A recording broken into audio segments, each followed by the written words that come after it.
Let's begin with the sun, the most commonly known aspect of astrology by the average person. The biggest misconception about the sun is that it is the personality. It's not. The sun is our consciousness. It is the container for all the rest of the planets that gives them the space to grow and take shape in our psyche. Also, you are not your sun sign. The sun is just one of many planets that mold the personality and add a layer of context into who you are as an individual. On its own, it barely even begins to scratch the surface. However, the sun is the initial spark inside of us that our life force originates from. The sun is the story you tell yourself about who you are, your identity, and your ego. For example, I am John Smith. I am 25 years old. I work as a banker. On a deeper level, though, the sun fuels our purpose and direction in life. The sign and house you have it in will show the qualities and themes you shine in. For example, if you had your sun in the 10th house, your life themes would revolve around self-development, making a name for yourself, career success, or building something lasting. The sun is masculine in nature and is what you radiate outwardly. It signifies your level of confidence and presence. It is where we naturally shine in life, and also what gives us energy. Someone with sun in the 3rd house might shine in writing, speaking, music, or in their connection with siblings and their close circle. Since the sun is a symbol of guidance in our life, it represents the Father, our relationship to Him, and the effect He has on us. For example, someone with sun in aspect to Neptune may have had a father that was distant, unreliable, hard to reach, or struggled with escapism, such as drugs or alcohol. On the flip side, they could idealize the father very much, or the father could be seen as loving, artistic, or the soft and gentle parental figure. Overall, the sun is what we are growing into and learning to embody fully, and many people don't grow into the full expression of their sun until later on in life.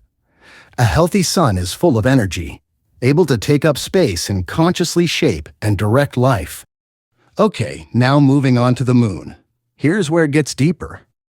If the sun is our conscious mind, the moon is the subconscious mind. While the sun is fixed and stable, the moon is fluid and changeable, much like the tides that it rules. It speaks to our dreams, intuition, and our feeling selves. In psychology, the moon is receptive and feminine in nature. It's the part of us that is less seen, but it is the emotional current that runs the programs that shape our everyday lives. The moon is our more private self, the part of us that only those close to us usually get to see. It represents who we are behind closed doors, our home life, and speaks to what our childhood was like. While the sun is all about growth and our outer world, the moon is all about safety, what's familiar to us in our inner world. The moon is the nurturing principle, so it represents the mother, our relationship to her and how she affected us. For example, someone with the moon in aspect to Saturn might have grown up in a strict household, or one where they were neglected or emotional needs weren't always met. The moon also shows us our patterns, cycles, rhythms, and habits.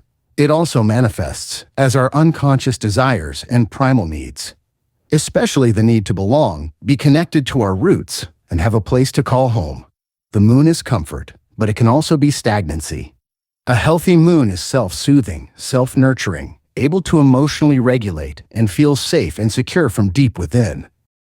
Now moving on to Mercury. Mercury in our psychology is the mental, communicative, and connective functions of the psyche. Hence why it is called the messenger. It shows how we make sense of the world. Without it, we wouldn't be able to form memories. Words would have no meanings, and nothing we saw in day-to-day life would have context. Mercury is connectivity. Mercury is curiosity. Mercury is learning. It filters experience through thought. This is why two people can listen to the same song and interpret it completely differently. Mercury is what is known in astrology as mutable or changeable in nature. It represents how we are able to adapt to new situations and experiences. A key aspect of Mercury is that it is the function of perception, because perception is how our brains connect the dots. How we perceive things stems from a number of things, like our recurring thoughts, emotions, beliefs, childhood conditioning, and experiences we've had over time. Mercury is like the invisible string that ties all these things together. This is why Mercury represents our ongoing inner dialogue and the story that we tell ourselves. The house you have Mercury in will show you the themes of the mental framework through which you process life. The sign will show you the style in which you process things and interact with the outside world. For example, someone with Mercury in Aries might process the world in a very direct and immediate way and therefore be more sensitive to their environment. They may also learn best through experience and prefer information that is short and to the point. Since Mercury bridges the gap between the mind and the body, it symbolizes our nervous system and how safe we feel in the world. A healthy Mercury is constantly learning and able to see outside of its own point of view, is fluid and open, but also discerning and balanced in its approach, and is able to express feelings and thoughts in a clear and cohesive way. Next is Venus. Venus in our psychology is receptive and feminine in nature.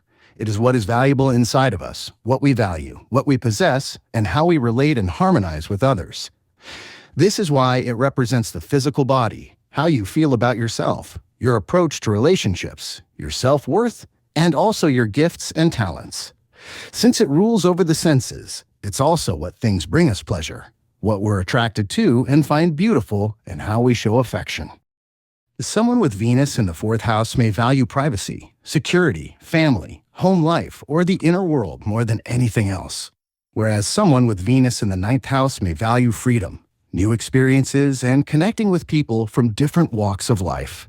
When Venus is healthy, you feel completely worthy of love and pleasure, live from your value system, and are able to form genuine and loving relationships with others. Moving on to Mars. Mars in our psychology is assertive and masculine in nature. It's our drive, our internal engine, our sexual nature, our free will, and our ability to take up space and say, I am.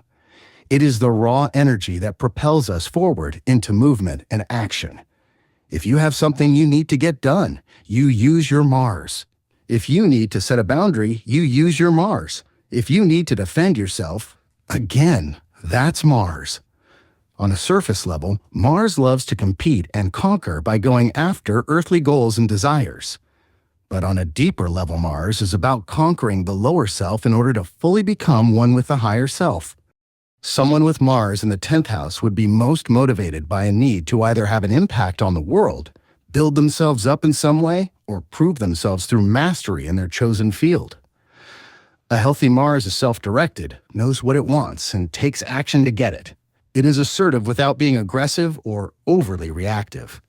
And it is able to channel its anger in a healthy and constructive way. It is alive and full of passion without being impulsive and trusts the bodily instincts. Next is Jupiter. Jupiter is often referred to in astrology as the higher octave of Mercury. This is because while Mercury focuses on data, information, and the little details our mind sorts through, Jupiter focuses on the big picture, universal patterns, and what is just beyond our frame of reference.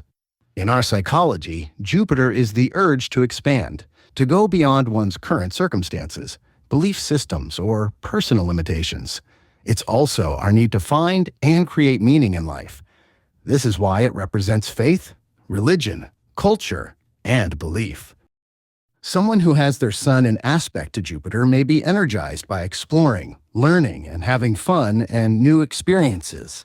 A healthy Jupiter is connected to something bigger than the personal self, is a truth seeker, and a student of life. It sees the potential in all things, is open to new people and experiences, and is confident in life and trusts its unfolding. Now for Saturn. Saturn is the structure or building blocks that make up our reality. In our psychology, it represents our own mental structures and boundaries.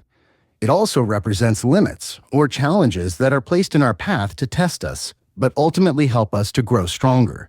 If you had Saturn in the 9th house, you more than likely had to forge your own belief system through trial and error, through oppression, or through having beliefs forced onto you. Saturn is where we have to come face to face with our fears, self-imposed restrictions, and self-doubt. Saturn shows you what you're made of by providing you with obstacles that require discipline, patience, and inner strength. What at first feels like a massive weight on your shoulders turns into the mountain that you have conquered. A healthy Saturn is grounded in reality and in the physical body, has structures, systems, and routines that are supportive, and has a strong sense of personal responsibility and inner authority. All right, that's all for this video.